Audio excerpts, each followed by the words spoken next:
Welcome back. You're watching The Money Show on ET Now. Education loans continue to be taken by parents, by students at extremely high levels. In fact, at never before seen levels, this despite the pandemic causing schools, colleges to take their classes online. But we thought that looking at this, we might as well, conduct a session on how you can efficiently pay for your overseas education, especially. Swastik Nigam, the founder and CEO of Winvesta, joins us now on the show. Swastik, thank you so much for taking our time for this topic on ET Now today. So Swastik, let's start off first by talking about how foreign investing can help plan your finances, diversify your portfolio in a manner that can also one of the most commonly, common goals listed by parents, by young parents, is to pay for, a child's higher education. So how can foreign investing help in that? Well, thank you. Thank you very much for having me. And that's in fact a very important question. So if you look at even the data that, of how many people send money and what the main purpose is, almost half of all money under the liberalized remittance scheme is for the purpose of education, a mixture of paying for university fees as well as maintaining children and themselves overseas. One thing that has historically sort of been missed out is, can you build on a goal-based format a portfolio which can help finance that education? And that is, so one very simple way to do it is to put in a global, an investment into your global portfolio on a systematic basis, and let the money grow in US dollars or sterling, wherever you intend to send your child overseas to study. When we look at it in the data, right? For example, there are a few different factors to consider. One is the depreciation of the rupee. The rupee is depreciated by about 76%, over the last decade. For example, it's about 40, now it's about 73 right now. The second part is, about the portfolio and the investing itself. The Indian markets have, not performed as well as some of the international markets. If you just take a comparison of the S&P 500 versus the Sensex, right? So the Sensex has been approximately on average 10.5% annualized over the last decade. And the S&P 500 is closer to about 12.5%, 13%, right? So you've got a double whammy effect of a depreciating rupee, as well as the fact that there's outperformance on the global investing in terms of the portfolio itself.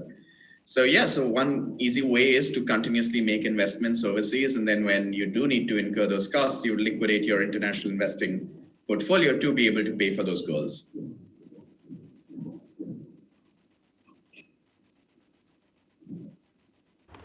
Okay. All right. So that's essentially where foreign investment portfolio can help you in that. Could you talk to us about the currency risk that's also involved? Yes, we are investing in, global markets. We are investing in the US market or any other international markets. But of course, when I am doing that, I'm converting my INR into USD or GBP or Euro or Yen or whatever it is. So how can one, manage that? Or is that something that sort of need not necessarily be looked at with a magnifying glass? Yeah, that's a very good question. And it sort of is something that we tend to, as individuals, overprescribe for, right? If you just look at the depreciation against the dollar, it's on average about 5% over the last decade, right?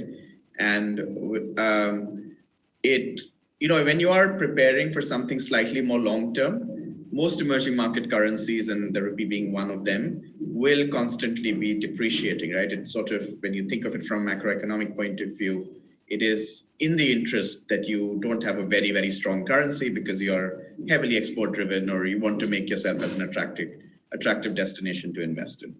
I think, in a longer time horizon, we overprescribe for thinking, do I need to be very worried about it? And the proof is in the pudding, it's in the data. You don't really need to. Yes, you will see certain aberrations where the rupee might strengthen for a period of time. And we tend to sort of fall into the risk of thinking, what if I just put it in a savings account for that period, right? But in the grander, longer term horizon, we are over prescribing for that currency depreciation. I think that's When we think of diversification, we don't just think of diversifying into US stocks or international investments from the equity exposure, but also into the currency exposure at the same time, right? So you are actually getting that free lunch of diversification when you're saving up in those currencies too.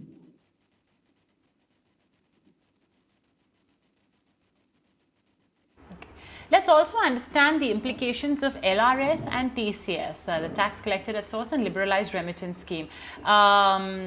We often we don't understand the nuances around that. So if you could explain that to our viewers too, so they can keep that in mind. So LRS is the liberalized remittance scheme, which is a scheme under RBI, where you can send every resident Indian can send up to $250,000 per head per year.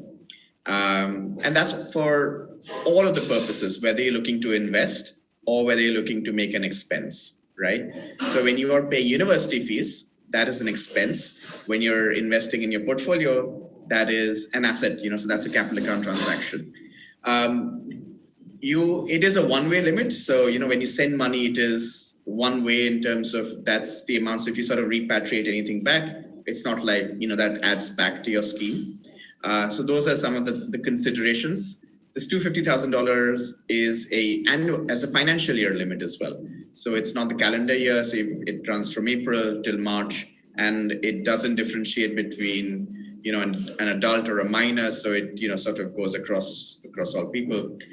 In the context of saving and investing, that I think that's an important piece. That when you are sending the money for the purpose of investing, you are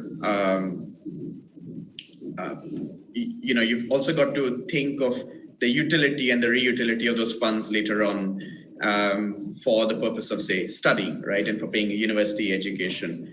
And for that, you must be able to have a slightly more robust framework of investing, which would include banking channels as well as investing in brokerage solutions too.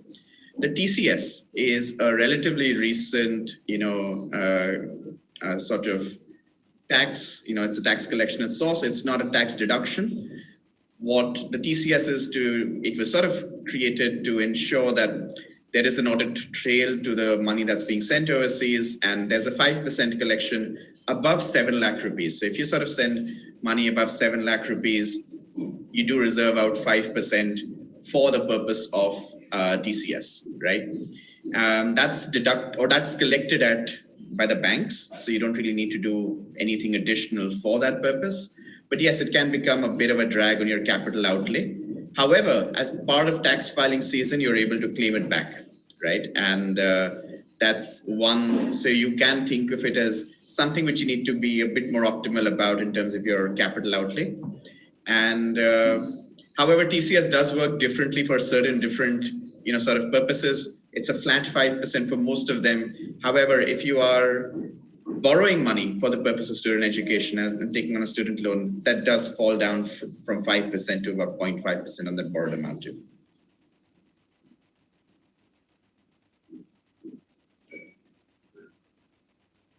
Well, we'd love to have spoken to you more about this amazing strategy, but we're out of time. So Swastik, we'll let you go. Thank you so much once again for taking our time and joining us. And with that, a very quick break, but we'll be back to talk about education loans and some tips and tricks on how you can go about with that.